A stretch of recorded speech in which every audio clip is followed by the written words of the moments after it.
Let me ask you a question. How long do you think it took us to prepare for this specific conversation? The research, the notes, the coffee, the setup? If we're being honest, probably a few hours combined. Why? You thinking we're inefficient? I'm thinking we might be obsolete. I just read that with tools like Notebook LM, you can now upload a messy PDF or a link, click one button, and 5 seconds later, boom, you have a fully produced two-person podcast episode discussing that file. 5 seconds. That's barely enough time to clear your throat. Exactly. And the scary part? It's not that robotic GPS voice monotone anymore. It's banter. It's ums and ahs. It's two synthetic voices interrupting each other, laughing at jokes that a computer wrote. It's terrifyingly good. So the big headline is podcast is dead. See, I'd argue the opposite. I'd say podcast is dead, long live the podcast. That sounds like a paradox? Unpack that for me. Think about photography. When the smartphone camera came out, everyone said professional photography was dead because suddenly everyone had a high-definition lens in their pocket. And sure, the market flooded with photos, but did photography die? No, it just changed. What we're seeing now is the democratization of the radio station. Right, so formerly, you needed a microphone, a quiet room, and editing skills. Now, you just need a URL and an internet connection. Precisely, it's the ultimate lowering of the barrier to entry. If you have a boring 50-page financial report, you don't have to read it anymore. You can have two AI hosts banter about the Q3 earnings while you drive to work. That is a massive utility unlock. It turns data into entertainment instantly. That sounds great for the consumer, sure. But let's look at the creators. If the market is flooded with millions of AI-generated shows, doesn't the value of content drop to zero? It's the noise floor problem. If everyone is shouting, can anyone be heard? That is the economic danger, yes. We are moving from a scarcity of content to a scarcity of attention, even more than we already have. But here is the deeper question, and I think this is where the human soul argument comes in.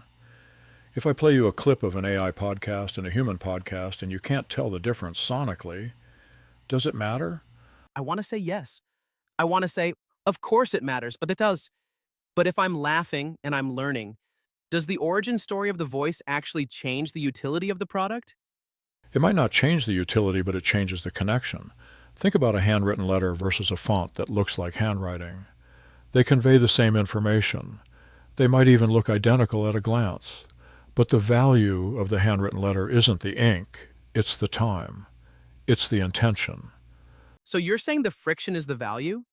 The fact that a human struggled to make it is why we care? In a way, yes, an AI predicts the next plausible word based on probability. It doesn't have lived experience. It doesn't have fear. It doesn't have a mortgage to pay or a reputation to lose. When a human host pauses or gets emotional, it's because of a biological reaction to a thought. When an AI pauses, it's a calculated simulation of a biological reaction. But that brings us back to the Turing test. If the simulation is perfect, is the audience just fooling themselves? Or maybe we don't care about the soul as much as we claim to. Maybe we just want the dopamine hit of a good story, regardless of the author. That's the cynical view, and it's a valid fear. We might see a split in the market. You'll have fast food content, cheap, instant, AI-generated, perfectly nutritious information, and then you'll have artisanal content, human-made, flawed, slower, but carrying that stamp of authenticity. Like buying a synthetic diamond versus a mined one. Chemically identical, but people still pay a premium for the real one because of the story behind it. Exactly. But here's where it gets tricky. Notebook LM and these tools aren't just creating noise, they are creating synthesis. They can read 10 books in seconds and synthesize a conversation connecting dots that a human might miss. So, in some analytical ways, the AI might actually be the better podcaster. That hurts my ego a little bit. It should. It challenges the idea that synthesis and creativity are exclusively human traits.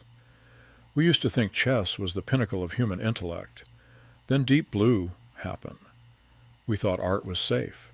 Then Midjourney happened. Now we think conversation and personality are safe. And 5 seconds of processing time is proving us wrong. It forces us to redefine what a creator is. Maybe the human role shifts from maker to curator. You aren't the one talking anymore. You are the one directing the AI on what to talk about, what tone to take, what angle to pursue. You become the director, not the actor. So the podcast as a format becomes a commodity, but the perspective remains the luxury good. I like that. The perspective is the luxury good because an AI can simulate a perspective, but it can't stand for one. It has no skin in the game. If an AI gives you bad advice, it doesn't lose sleep. If a human gives you bad advice, there are social consequences. That risk creates trust. Trust. That's the keyword. In a world of infinite instant content, trust becomes the scarcest resource. And that is why the human soul isn't obsolete yet. We crave connection with other consciousnesses, not just other algorithms. We want to know that someone else is out there, seeing the same world we are, feeling the same confusion. So we're safe for now? We're safe from being replaced, but we aren't safe from being drowned out. The water level is rising. We just have to learn to swim better. Or maybe we just need to build a better boat. It's fascinating to think that the golden age of audio might actually be just starting, but the voices we hear in our headphones might not have mouths anymore. It leaves us with a haunting thought for the listeners. The next time you press play and you hear a laugh or a sigh or a brilliant insight, ask yourself, is that a person sharing a moment or a probability model executing a script? And does it terrify you or does it delight you that you might not know the answer? That is the question of the decade. We'll leave you with that. Thanks for listening, assuming, of course, that we're actually here.